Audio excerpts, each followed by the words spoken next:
Good morning, students.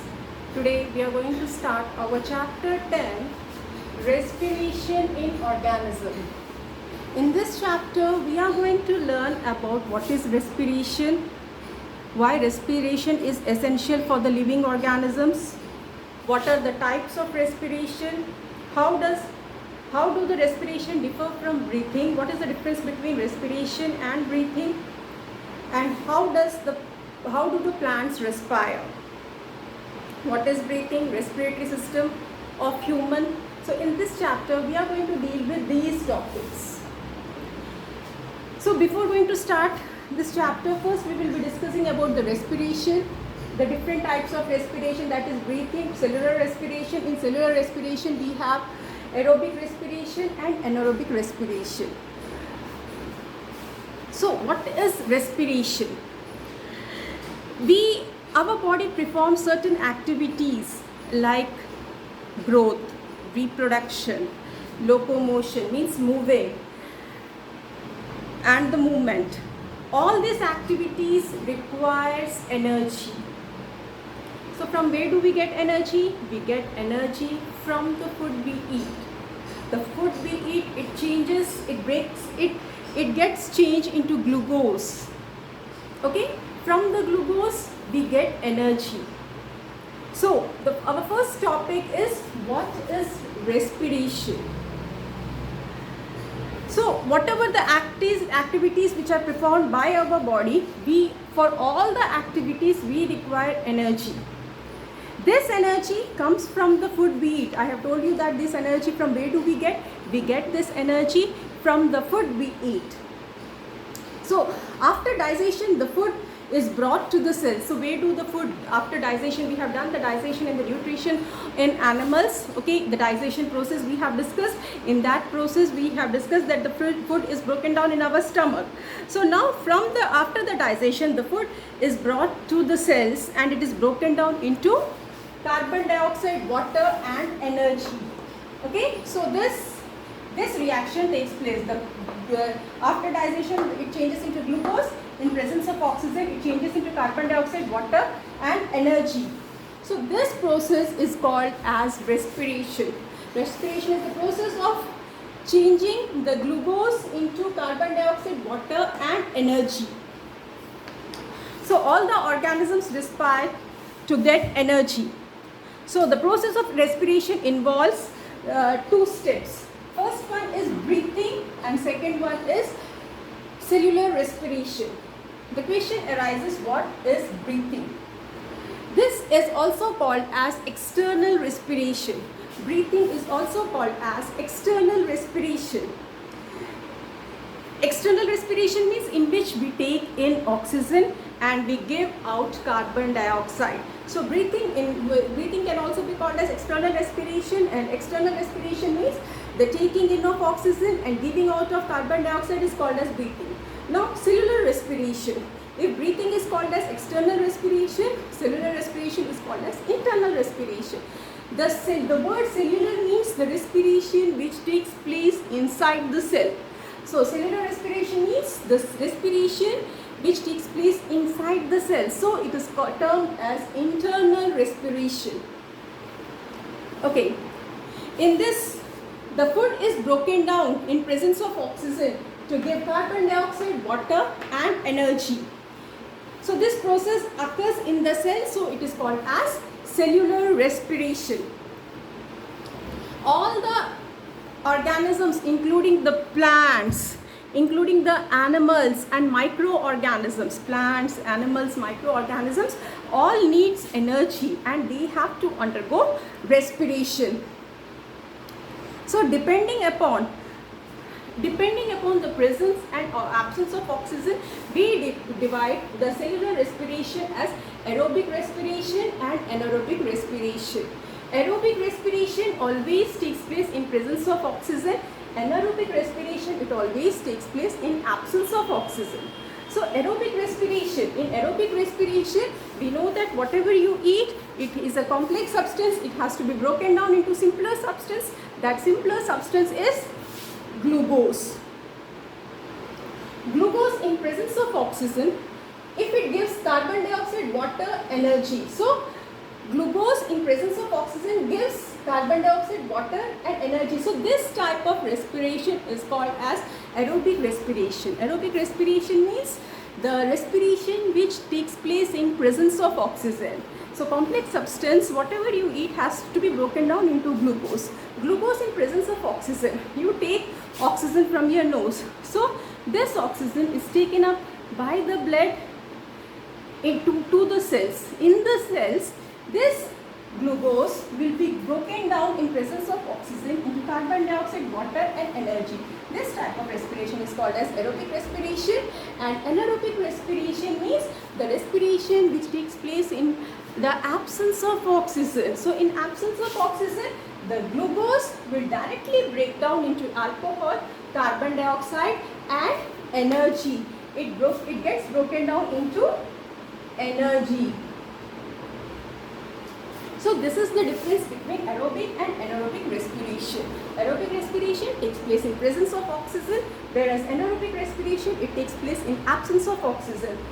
In aerobic respiration, we get the product as carbon dioxide, water and energy, whereas in anaerobic respiration, we get alcohol, carbon dioxide and energy. Okay, so aerobic respiration takes place in all the plants and animals, even in the microorganisms. But some microorganisms like yeast, they undergo anaerobic respiration. Okay, so it gets changed into alcohol and carbon dioxide plus energy. But this the process of anaerobic respiration not only occur in the microorganisms like yeast, but also it occurs in our body. Okay, in our body also anaerobic respiration takes place. Our body continuously undergoes aerobic respiration, but at certain time it undergoes anaerobic respiration. So suppose if you run, if you do exercise, so at that time our body will undergo anaerobic respiration. Okay, at that time our body will undergo anaerobic respiration. So when we do heavy exercise, fast running, so at that time our body demands energy, more energy. So but the supply of oxygen is limited. So in absence of oxygen, it will undergo anaerobic respiration. But in anaerobic respiration in humans, we don't get alcohol, we get lactic acid. Okay, in the absence of oxygen, the glucose, in absence of oxygen, it gets broken down into lactic acid plus carbon dioxide and energy. So in human beings, this reaction takes place. We will get lactic acid in place of alcohol. Okay, this lactic acid accumulates in the muscles and causes the cramps after exercise. After exercise, you can see muscle cramps occurring in your muscles. So how does this muscle cramp occurs? Due to the formation of lactic acid. So this was about our breathing and cellular respiration. Next,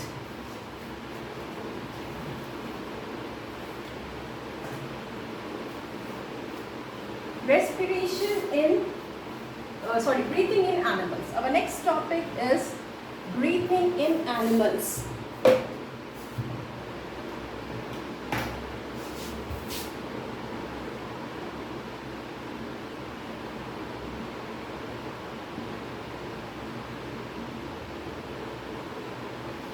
So breathing in animals.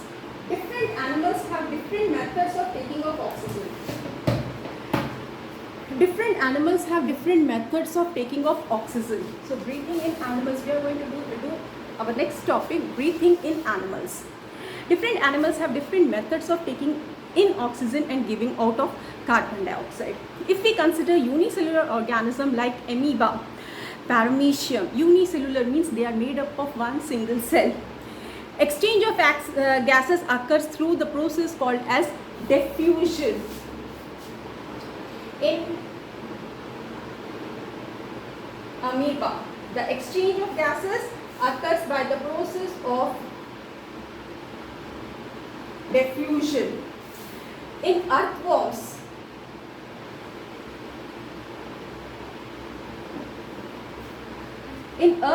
lichees and frogs, their moist skin, they undergoes the exchange of gases. So moist skin, their skin is responsible for the exchange of gases.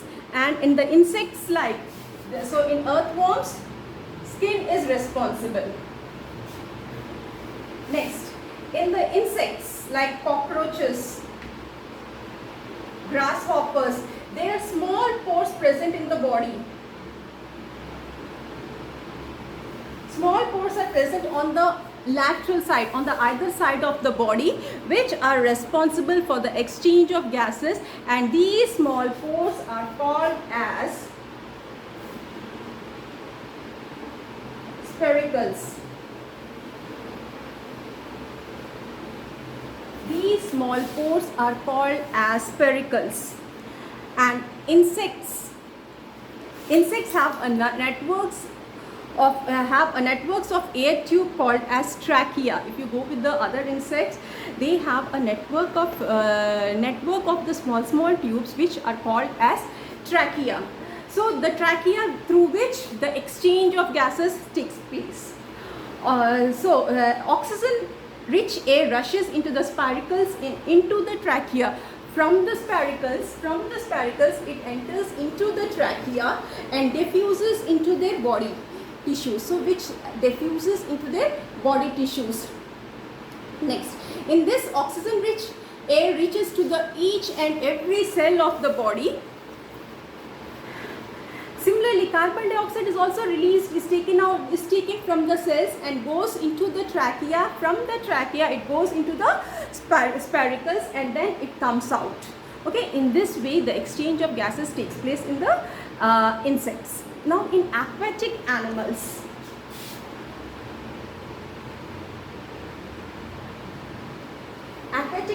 we have fishes, we have tadpoles. You know that the fishes, they take in the oxygen through gills. Yeah, they take the oxygen through the gills which are present on their body. You might have seen the gills present on their body. So in most of the terrestrial animals, including the man lungs, in the human beings, we have lungs for the respiration. And the whales and the dolphins in the water, they have the lungs. Even the human beings have the lungs. Even the whale and dolphin, they have lungs to take in the oxygen from the air. Because of this, they come to the surface. You might have seen the whales and the dolphins, they come on the surface of the water for taking in the oxygen, because they have the lungs to take in the oxygen. They come on the top of the water, they breathe, and then they go inside deep into the sea. They breathe through the blowhole. When you see the whales, when they take the oxygen, they take out the air. You can see the water coming out. So in this way, the breathing in the animals takes place. So in amoeba, it takes place through a process called as diffusion. In amoeba or paramecium, in earthworms, leeches, they have frogs, they have the moist skin. They undergo the exchange of gases through the moist skin. Insects have small pores which are called as spiracles, and these spiracles are attached with a tube-like network which is called as trachea. Okay, through the trachea they exchange the gases. And in aquatic animals like fishes, tadpoles, they have the gill to breathe the oxygen.